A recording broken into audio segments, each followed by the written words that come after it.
Ang nakakatakot po sa mental illness and mental struggle, minsan nagsasuffer na yung katabi mo, hindi mo pa alam. Some people who are struggling with mental illness are struggling on the outside, but actually broken from the inside. At ang ating objective, mga kapatid, is for us to find a biblical solution so that we can find victory over our mental health. Kumbaga, merong mga medical solution, merong mga natural solution, pero I'm not a doctor. Hindi ako therapist. I cannot suggest some things like that. But what I can show you right now is the biblical solution. How can we overcome the mental struggles that everyone are facing? Because the next battle that you are going to face may not be a nuclear war. Ang next battle na iyong pagdadaanan ay maaaring hindi war ng world war, kundi yung war within your mind. Because the battleground is in the mind. There are battles between our ears. It's very important na kung ang labanan ay nasa isip, kailangan meron tayong sound and sensible mind. Ang kalooban ng Diyos, hindi ka magkaroon ng sick mind. Ang gusto ng Lord, magkaroon ka ng sound mind. Because our life is the expression of how we think. Kung paano ka mag-isip, yun ang magiging outcome ng iyong buhay. Kahit ikaw ay may good moral, kahit ikaw ay may good character, pero kung wala kang good mindset, you will never have a good life. Ang nakakalungkot, yung isip natin that is supposed to be one of the most powerful arsenal and weapon that we have is the same thing that is holding us hostage para magawa natin ang purpose ng Panginoon sa ating buhay. Our mind is so powerful. And ang objective natin for today is not just to encourage you to think positive.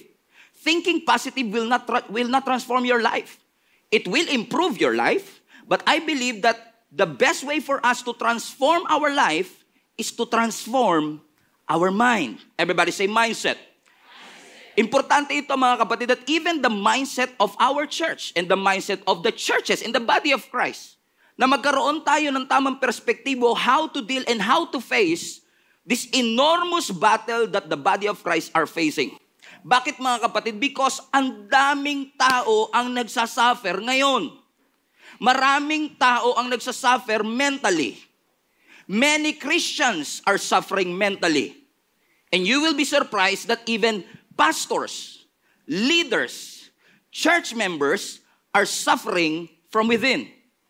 And I know for the past years, we've not been vocal about this, pero ngayon we are trying our best sa ability and grace na binigay ng Panginoon to talk about this in the church so that every one of us will find solution, biblical solution, to the struggles that we're facing.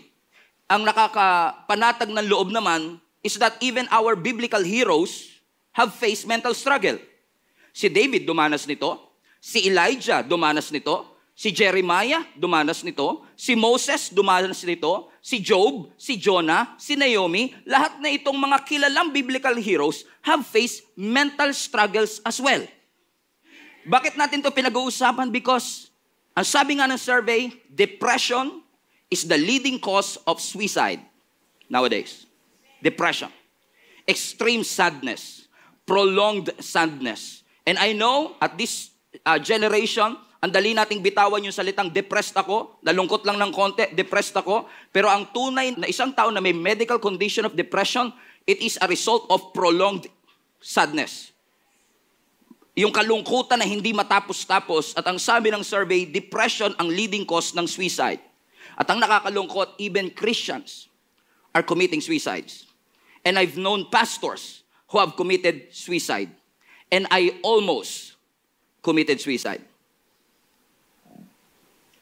And first things first, I want to address this issue that many Christians believe na ang isang taong nag-suicide will automatically go to hell.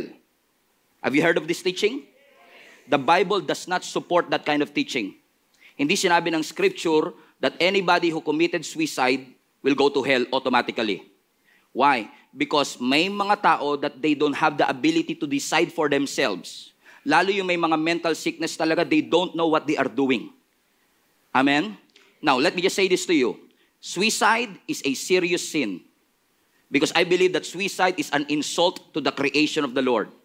But the Bible does not support that every Christian who committed suicide will automatically go to hell. Amen? I just thought that somebody needs to hear that. Amen? Why is it important? Because what you suffer, anumang suffering na iyong pinagdadaanan, financial, relational, emotional, what you suffer doesn't define who you are. Amen? Hindi porket bumagsak ka, you are a failure. Hindi porket nagkamali ka, you are a mistake. What you suffer doesn't define who you are. So when you are going through depression, when you are going through extreme sadness, usually we associate depression as weakness. Kaya ka depressed, mahina ka kasi. O kaya ka depressed, demonic ka kasi. Some are even thinking like that. But depression, by definition, depression is actually a result of an unmet need. Merong pangangailangang hindi na solusyonan. That's why it resulted, nagsimula sa sadness, na nauwi sa depression. And many people are asking me, Pastor, bakit kung paanong nagiging vocal tayo ngayon sa panahon natin, but unfortunately, some people are suffering or going through depression in silence. Nagugulat ka na lang, bigla nilang binawi ang kanilang buhay. Magugulat ka na lang, bigla silang gumawa ng isang bagay na nakakalungkot. Because I believe, mga kapatid, that many Christians and many people are suffering from mental illness is because of the stigma, because of the shame. Nahihiya kasi sila kasi ang connotation natin sa ating culture at sa ating religious organization is that kapag depressed ang isang tao, kulang sa prayer yan. Kapag ang isang tao ay depressed, ay kulang sa panalangin yan. You should pray harder, you should worship harder. Kaya ang mga tao tuloy, as a result, they just hide their depression and they're just fake their depression. I'm not saying na ganyan ang ating simbahan, pero some of you, if not many of you, know my story na nung dumaan ako sa depression, tinago ko din for many months. Because natakot akong mahusgahan ng ibang tao na pastor ka pa naman, ba't mo nararanasan yan? In fact, it's a tie. Kasi ako din nagtatanong kung bakit ko nararanasan, samantalang nananalangin naman ako, nagbabasa naman ako ng Bible, but because of the overwhelming pressure maybe that I faced, I've gone through depression. I thank the Lord because God sets me free. Hindi ako gumawa ng permanent solution sa temporary circumstance. That I trust the Lord that God will see me through na mapagtagumpayan ko ang lahat ng aking mga pinagdaanan. Nakakalungkot ngayon, pag may mali sa katawan natin, nagpapatingin tayo sa doktor. Masakit ang tiyan ko, pa-check up tayo. Masakit ang balakang ko, magpa-check up tayo. If something is wrong with your body, ang tendency natin is magpa-check up tayo or tulungan natin siya. Pag ang isang taong may sakit, di ba, nilalapitan natin, sige sis, magpahinga ka muna sis, pahinga ka muna sis, ha? Pahinga ka muna, magpalakas ka. Pero if something is wrong with our brain, nilalayo ang kanila. Huwag ka lalapit dyan, baliw yan. Huwag ka lalapit dyan, iba mag-isip yan. Napansin niyo mga kapatid, parang meron tayong unfair treatment sa mga taong dumaraan sa mga mental struggle. If something is wrong with our body, ang sasabihin ng mga churchmates mo, sige sis, magpahinga ka na lang. Magpahinga ka muna because God wants us to rest. Isa yan sa mga 10 commandments we should follow. Pero pag isang tao ay umamin sa isang church, I'm depressed. Ba't ka depressed? Hindi ka ba nananalangin? Hindi ka ba nagko-quiet time? Hindi ka ba umaattend? Baka naman pinapeket, pinaplastic mo lang ay yung relationship sa Panginoon. Kaya mga tao ayaw nila sabihin ng kanilang struggle is simply because they are being judged left and right. Unfortunately. And sa verse na binabasa natin, it is very clear na sinasabi ng Scripture na lahat ng battle na ating pinagdadaanan, we are not wrestling against the flesh. But nakikipaglaban tayo against principalities and authorities na ang sabi ng Scripture dun sa part na binasa natin, na sabi nga doon, take every thought captive to obey Jesus Christ. The solution for us to destroy the arguments and to destroy the lofty opinion raised against the knowledge of God is to take our minds captive.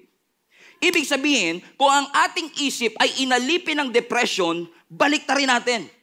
Allow our minds to be captive with the obedience that we have in Jesus Christ. Anong ibig sabihin ng take your thought every captive? Lagyan mo ng filter. Yung gripo, nilalagyan mo ng filter para yung dumi hindi makalusot.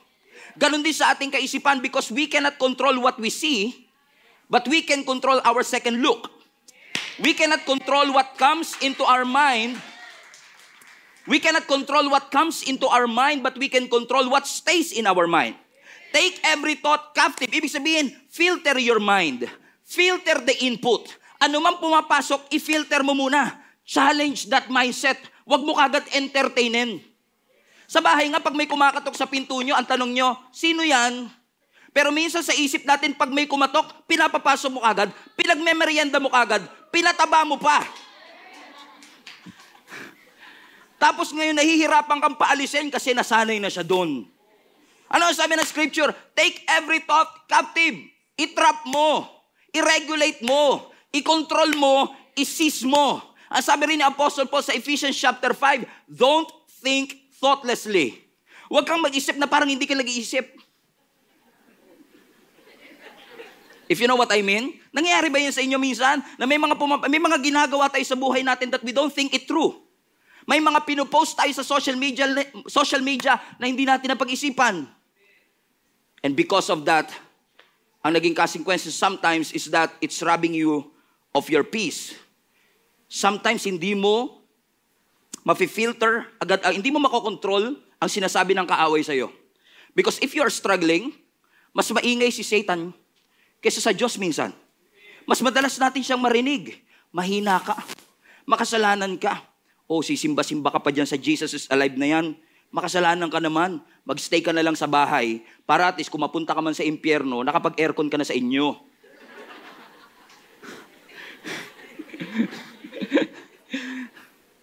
Kung i-entertain mo yung ganun thought, you will not grow. If you will entertain these thoughts, it may result to something that you will regret forever. Lagyan mo ng filter. Hindi lahat ng pinifeed ng kaaway sa iyo, kailangan mo.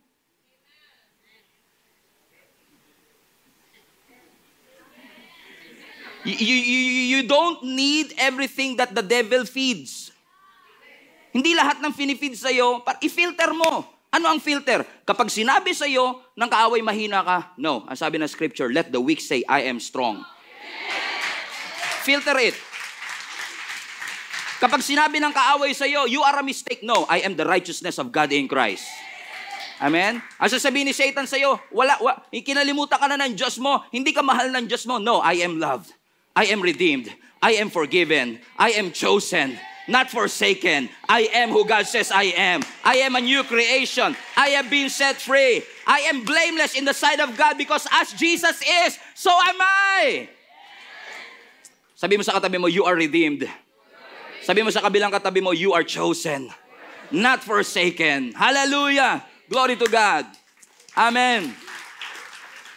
But again, I acknowledge, it's easier said than done. Marami nagsasabi sa'yo, madali lang yan sabihin, Pastor, pero mahirap i-execute. Kasi nga mga kapatid, sometimes akala mo you are doing really fine and you're doing really okay. Kahit hindi ka driver, naranasan nyo na ho ba na kapag nagdadrive kayo sa highway, kahit hindi kayo yung driver, may na-encounter kayong mga sasakyan na pagewang-gewang? Parang, ano ba to? Lasing ba to? Diba may mga ganun tayo? Lasing yata. Nag-judge ka na nga, lasing yan. Diba? Kasi pagewang-gewang siya, walang mali sa sasakyan. Umaandar yung sasakyan. Makintab yung sasakyan. Malinis yung sasakyan, hindi flat yung sasakyan, maayos ang takbo ng sasakyan, pero yung behavior ng sasakyan will tell you something is wrong on the inside. What am I saying, mga kapatid? Maaaring sabihin natin, okay naman siya, taga mo, nagpa-function pa siya, maayos naman siya, pumapasok siya sa work, nagsisimba naman siya, but the behavior, the language will tell you there is malfunction on the inside. May mali sa nangyayari sa kanyang behavior. Walang sugat, walang gasgas. Hindi mo masabing may sakit, pero yung malfunction is on the inside. Bakit? Many of us are struggling in quietness. Because we're ashamed. Nahihiya tayo because we feel weak. At ang solusyon ng marami sa atin, pray harder. Pray longer. Worship harder. But I'm here to tell you as your spiritual father, spiritual papa, I'm here to tell you as your spiritual papa, dapat ang GSMNB Global Family, we are willing to listen. We are willing to listen. Huwag kagad natin i-tune out. Huwag kagad natin magkaroon ng prejudice. Dapat matuto tayong makinig sa kanila and that the church will provide hope and that the church will point them to Jesus Christ. How can we help as a church? Because gusto ko lang sabihin sa lahat sa atin na nag-struggle sa fear, sa doubt, sa shame, sa anxiety, sa depression, or even mental sickness like PTSD, schizophrenia, o bipolar disease, gusto ko lang sabihin sa inyo mga kapatid na help is always available. Help is always available. meron laging tulong na available for us. Ang paghingi ng tulong is not a sign of weakness. It's a sign of wisdom. It's a sign of wisdom. God is giving you wisdom to ask for help. The moment that you humble yourself and say, I think I need help, is a sign not of weakness. In fact, it's a sign of strength. It's a sign of wisdom that God gave you, that you acknowledge your limitation and you acknowledge you cannot do it on your own. And as a church, our role, ang papel natin bilang magkakaibigan, magkakapamilya, sa ating simbahan is that we must accept, tanggapin natin, ang mental struggle, totoo yan. Hindi yan haka-haka.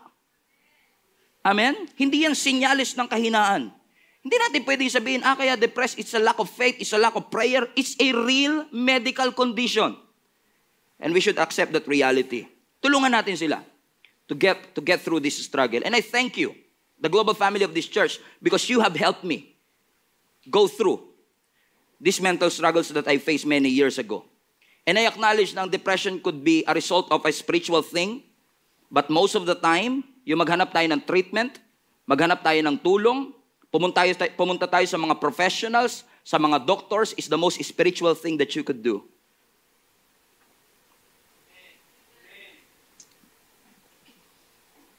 Sinasabi na iba, pastor, parang hindi naman sa akin yung topic na to kasi hindi naman ako depressed. Well, thank God you're not depressed. But somebody in your family might be. Amen? Somebody that you know might be. Amen? So seeking help is not a sign of weakness. So if you are depressed right now, if you're struggling with anxiety and fear, do not struggle alone. God is here. God cares for you. And God cares for our mental health. In fact, mga kapatid, kung titignan nyo yung panahon natin ngayon, binibigyan na ng importansya ang mental health, ano?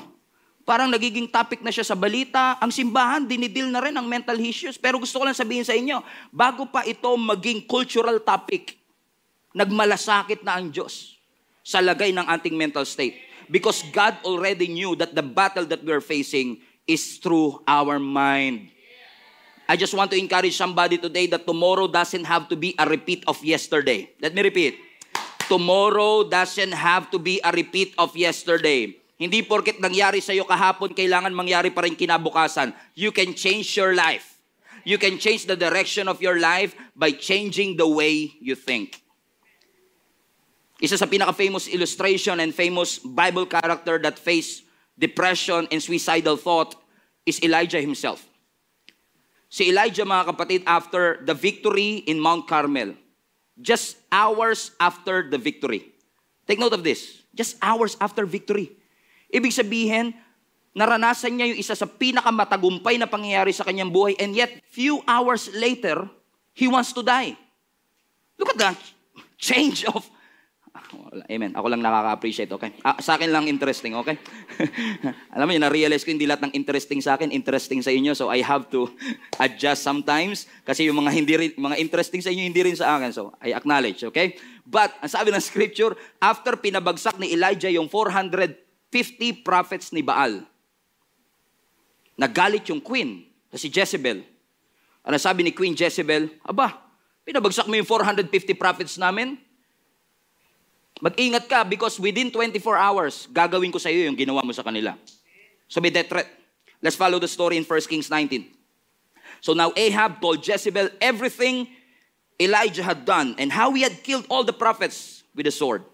So Jezebel sent a messenger to Elijah at ang sabi niya, may the gods deal with me, be it ever severely, if by this time tomorrow I do not make your life like that of one of them. Meaning, kung hindi kita mapapatay within 24 hours, may it ever be severely to me. Verse 3. And because of that threat, now imagine, trineten siya ni Jezebel na papatayin siya kung paano niyang ginawa yung pagpatay sa mga prophets.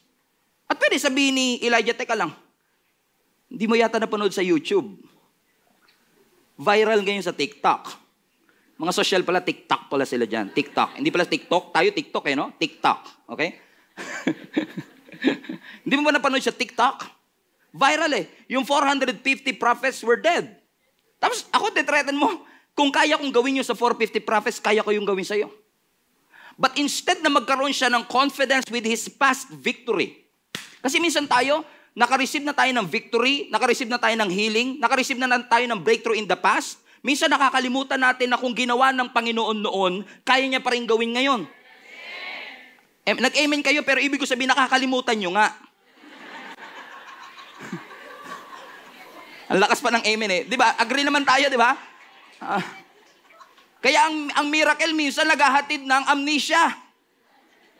Kung ginawa ng Panginoon noon, kaya pa rin gawin ng Lord ngayon. Diyan kayo mag-amen. Yan. Mali lang ang placement, okay? So anong ginawa ni Elijah? Pwede niya sabihin, teka lang, hinahamon mo ba ako? No. Ang sabi ng verse 3, Elijah was afraid and he ran for his life. Tumakbo siya palayo when he came to Beersheba in Judah. Huwag kang pupunta sa Beersheba. Okay.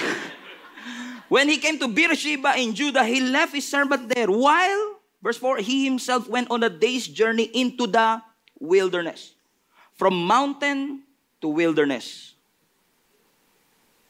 From mountaintop to valley low. He came to a broom bush, sat down under it, and prayed that his enemy will die. No.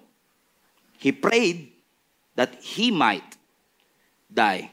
Pwede siyang manalangin kung paanong nanalangin siya few hours ago na mamatay yung kanyang mga kaaway. And yet, ang sabi niya, Lord, take my life. I've had enough, Lord. Take my life. I'm no better than my ancestors. What a prayer. Pinapanalangin niya sa Lord, Lord, alam kong ikaw ang life giver. But this time, I want you to be a life taker. Kuhanin mo na ang buhay ko. I've had enough. He's just so tired.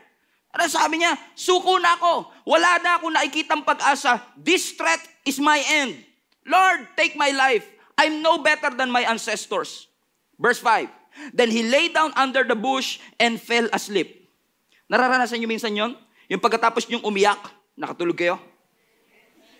Ang dami niyong drama kay Lord, Lord. Sabi ko sa inyo, entertaining din yung Bible eh. Kaysa sa Korean novelang pinapanood natin, okay?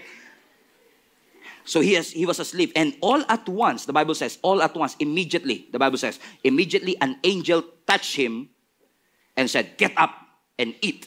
Now notice, nagdadrama-drama siya, Lord, take my life, I've had enough. Nakatulog siya. Ginising siya ng anghel, sabi niya, bangon! Ano na naman yung drama-drama mo? Kulang ka sa prayer. Kulang ka sa worship. Magsimba ka nga. Ilang chapters ba binabasa mo araw-araw? Gawin mong dalawa. Dagdagan mo. Hindi. Ang sabi ng angel, bumangon ka at kumain. Because sometimes bago mo gamutin ang isip, gamutin mo muna ang sikmura. Sabi mo nga sa katabi mo, baka gutom lang yan. Get up and eat. Verse 6. So he looked around, and there by his head was some bread, baked over hot coals and a jar of water. Grabe, yung chef niya, angel pa. Yung baker niya, angel pa. So ang ginawa niya, he ate and drank, and he lay down again. Kain tulog lang, ano? And then verse 7, the angel of the Lord came back a second time and touched him again. Get up and eat, for the journey is too much for you. Ano sinasabi ng angel? Bangon, kain ka uli. I know you've been overwhelmed. I know you are tired. You know what? God knows exactly what you are going through. Alam ng Diyos that you are tired, and God is not permitting you to rest. Kung pagod ka, magpahinga. Walang mali. Just don't quit. Do not quit until you're done. Hanggat hindi pa tapos ang Panginoon sa'yo. Just keep pressing forward and continue. The best days of your life is ahead of you, not behind you. It's in the next weeks and the next months to come. Huwag kang susuko, kapatid. Get up, bangon, and eat.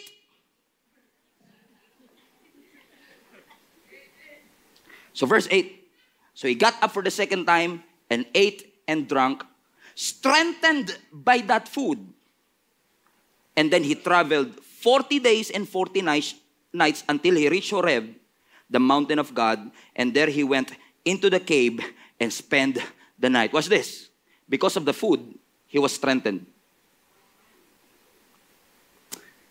Minsan, ang mga mental struggles natin, madalas ang laging solution natin, spiritual solutions. But sometimes, hindi natin dapat i-discredit ang natural remedy, ang natural solution, kumain.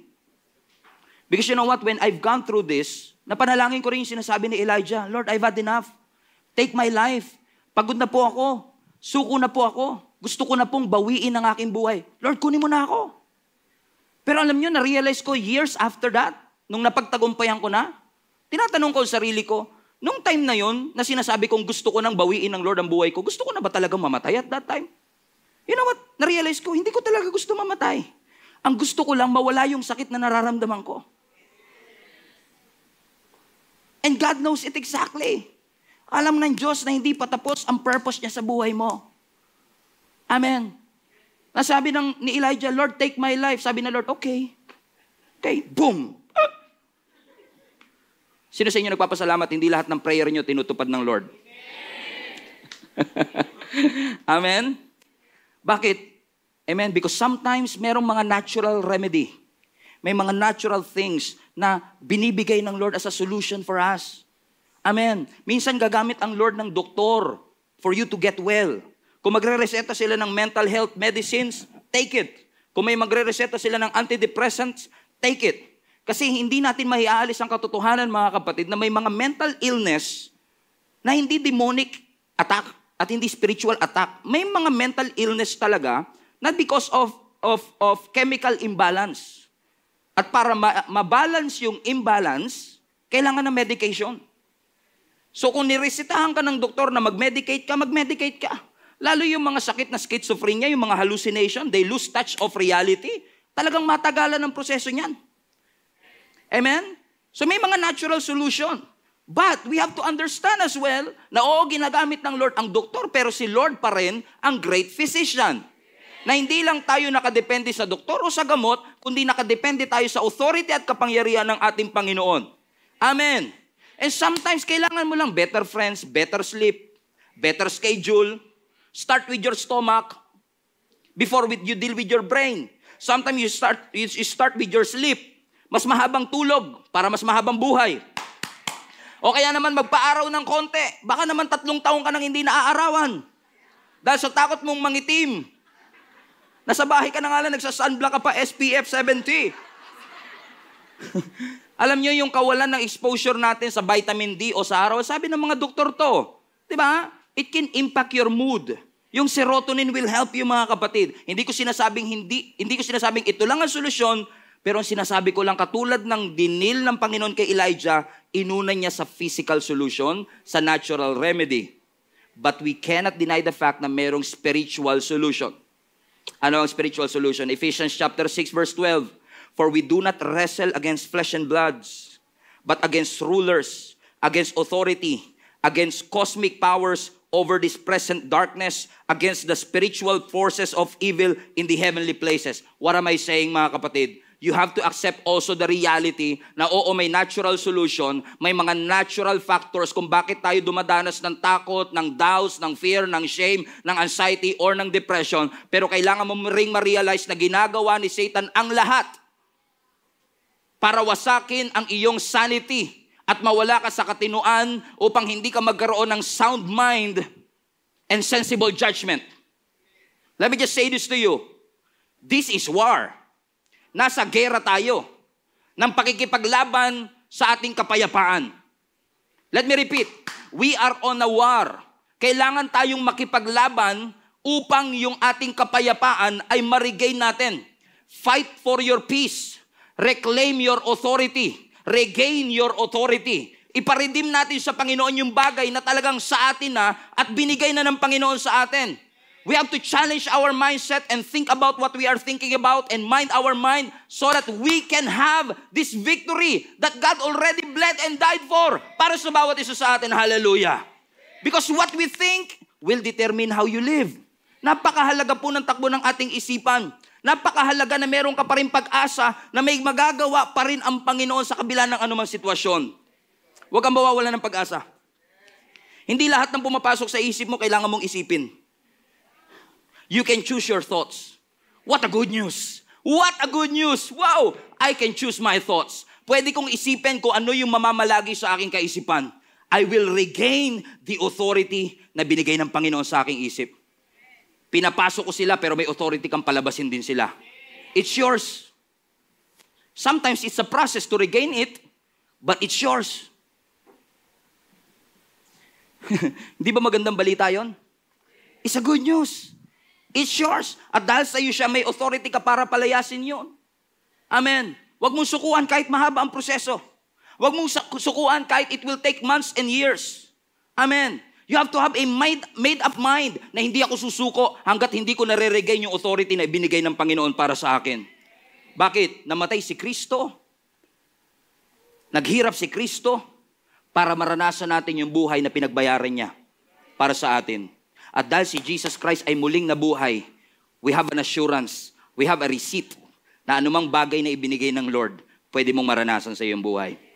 Colossians 3 verse 1-3, since you have been raised with Christ, set your hearts on things above where Christ is, seated at the right hand of God. Set your minds on things above, not on earthly things. For you died, and your life right now is hidden with Christ in God. When Christ, who is your life, appears, then you also will appear with Him in glory. Whoa, what a verse. Wow, what a verse. Set your minds. Pag sinabing set your minds, maging intentional ka. Kung paano mong sineset ang alarm clock.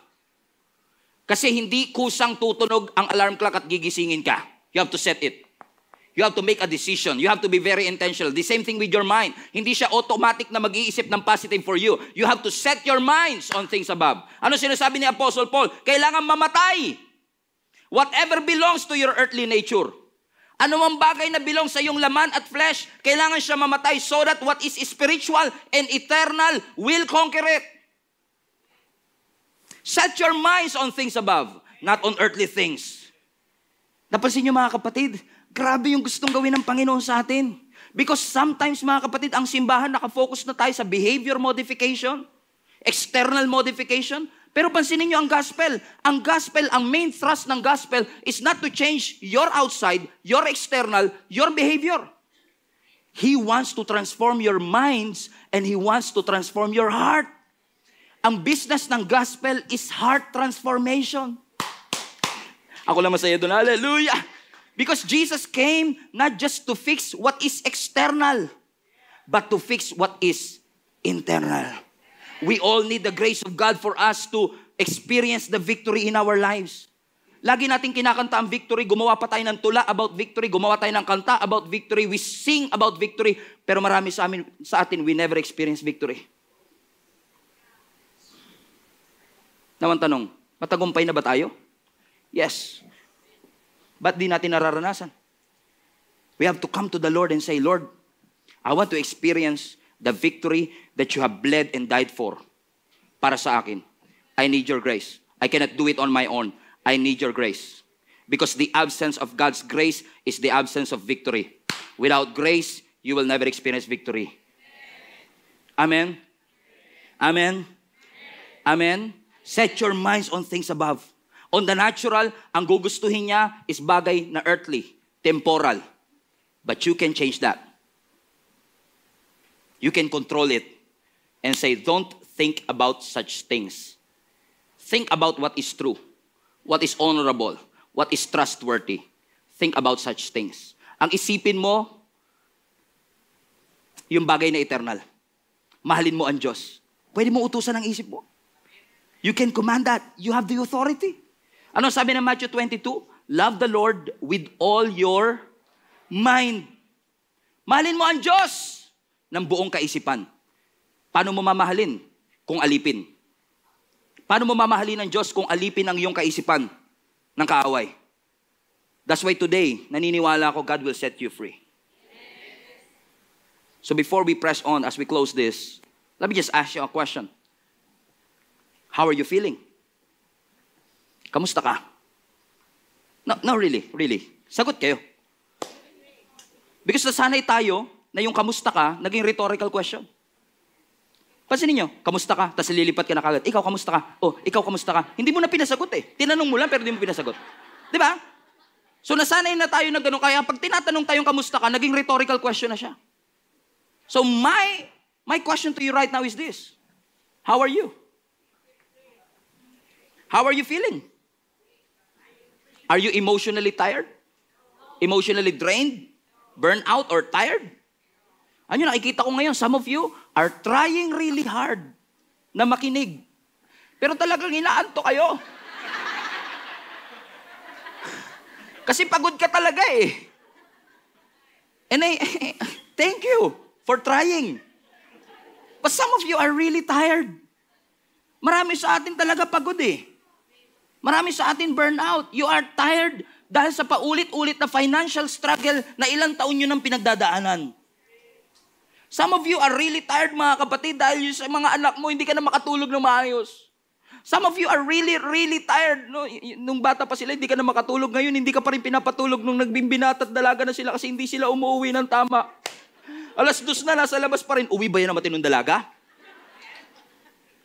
Pag si nanay naman guminik, uwi ba yan ang matinong nanay? Biro lang. Some of you are really tired. Paulit-ulit na lang yung away ninyo mag-asawa. You're trying to fight for your marriage. You're trying to fight for your future. But you're just tired. Marami sa atin pagod na bago pa dumating ang COVID. And even pastors are tired. But most of the time, ang pagkapagod natin is a result of our focus. Si Martha and Mary, nung dumating ang ating Panginoong Hesus sa kanilang bahay, si Martha, naging busy siya sa paghahanda ng pagkain para kay Jesus.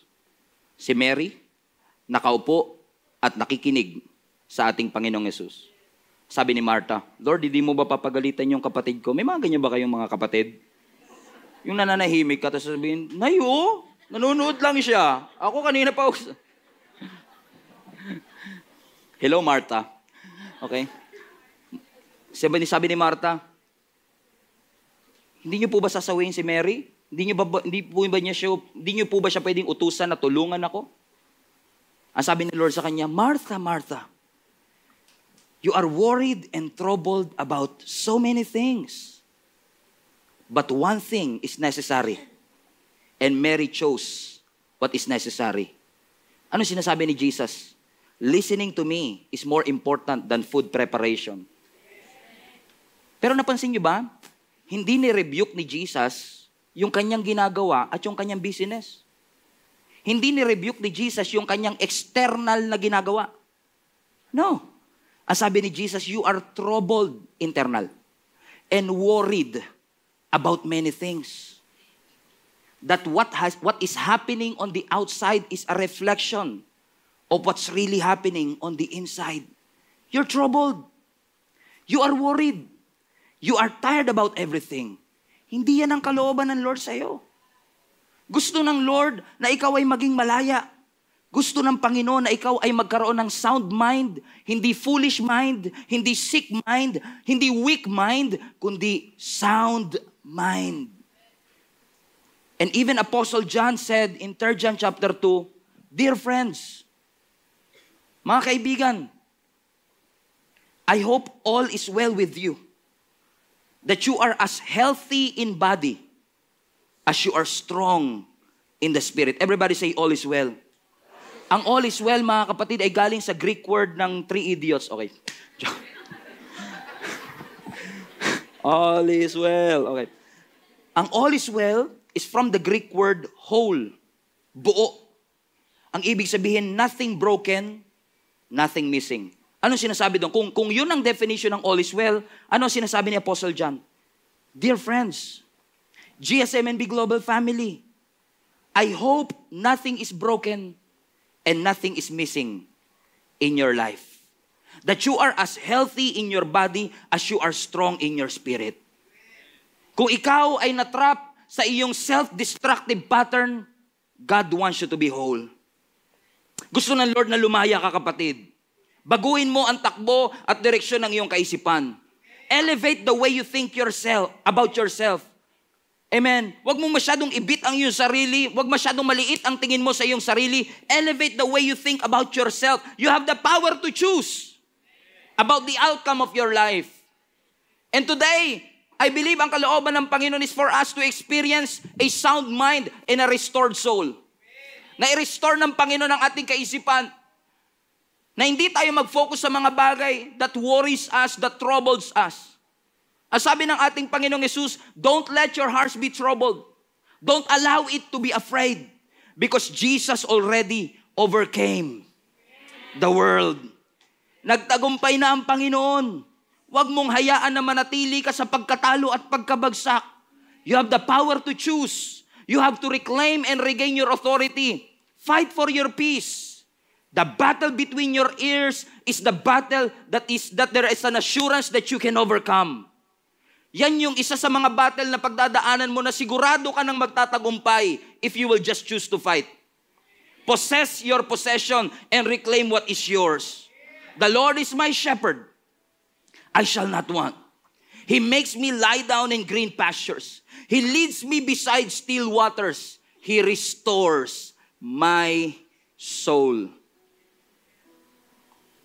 He restores, everybody say, He restores my soul.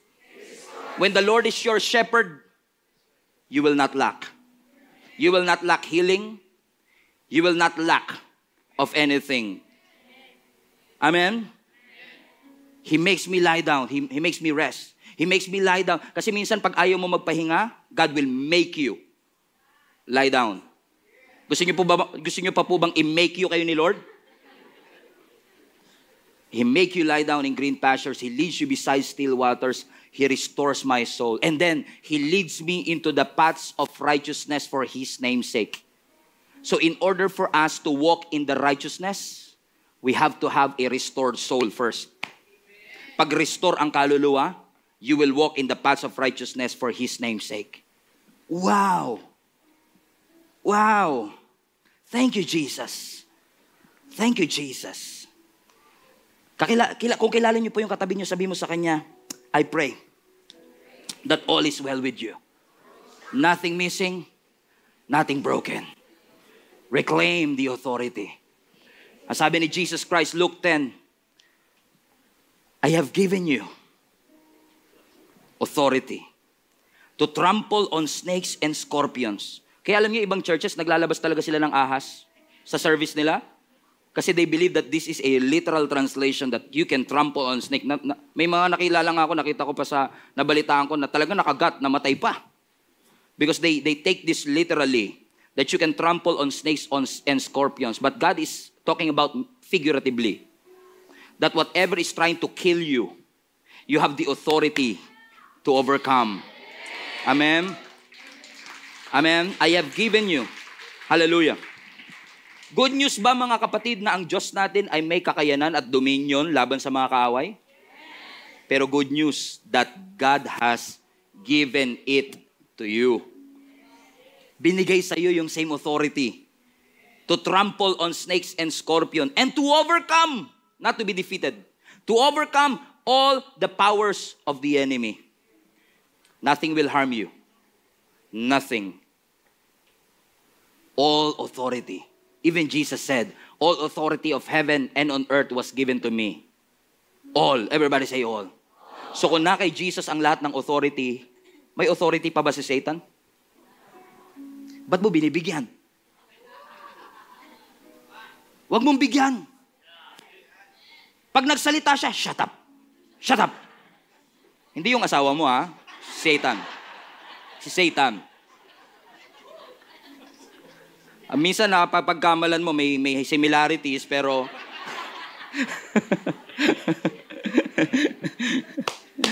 amen? All authority has been given to you. So practically, mga kapatid, how can I practically apply this in my life? In your normal day-to-day journey, make an inventory of your mind. Tignan mo ang lahat ng laman ng iyong kaisipan. Tignan mo lahat ng pumapasok sa iyong kaisipan and challenge yourself. Why do I live like this? Why do I settle for less? Bakit itong patterns na to ay paulit-ulit na humahad lang sa akin para makapagpatuloy? Anong mga bad traits ang humahad lang sa akin? Anong mga bad habits ang aking ini-entertain for me to walk in the promises of God in my life? Make an inventory. Challenge your mindset. Ano mga thought patterns ang pinaniwalaan mo that is killing your passions right now? And continue to put all of that thought captive to obey Jesus Christ. Meaning, lahat ng squatter sa iyong kaisipan, pumasok ng walang permission, intrusive thoughts na hindi mo pinapasok, you have the authority to evict all of those. Get rid! Evict! Evict! Amen? And I allow the Holy Spirit, the thoughts of Jesus Christ, the thoughts of God, to come and overshadow my mind. Gusto ko lang iwanan tong verse na ito sa inyo mga kapatid sa Philippians 4. Do not worry about anything. Instead, pray about everything. Tell God what you need and thank Him for all that He has done. And then, wow, pag natapos mo na yung pag-worry at binanggit mo na sa Panginoon ang iyong pasasalamat, tsaka mo lang mararanasan, then you will experience God's peace, which exceeds anything we can understand. His peace will guard your heart. His peace will guard your minds as you live in Christ Jesus. What I love about the peace of God is that the peace that God is giving us, the peace that surpasses all understanding, if I can put it in a layman's term, that is the peace that doesn't make sense. Nahihirapan ka na, pero may kapayapaan. May mga challenges, may mga enemy, pero may kapayapaan. Don't worry. Instead of channeling your energy sa pag-worry, pray. Pray. Labanan mo ang worry, ang fear, ang doubt, ang shame, ang depression. Labanan mo. Hindi ng pagmumukmok. Labanan mo ng pagluhod. And pray to the Lord. Lord, I entrust everything into your hands. And I'm kneeling my knees before you to acknowledge without you, I am nothing. Ano sabi ng scripture? When you do that, the peace that surpasses all understanding will come upon you. And what? And ay, nakalimutan nyo na. And guard your heart. The peace will come in, and it will guard every intruder in your heart. Wag ka dito. Wag ka dito. I'm the guard. I am here to protect. What a wonderful picture, mga kapatid, of what Jesus can do. Purihin natin ang Panginoon. Hallelujah! Hallelujah! Hallelujah! Hallelujah!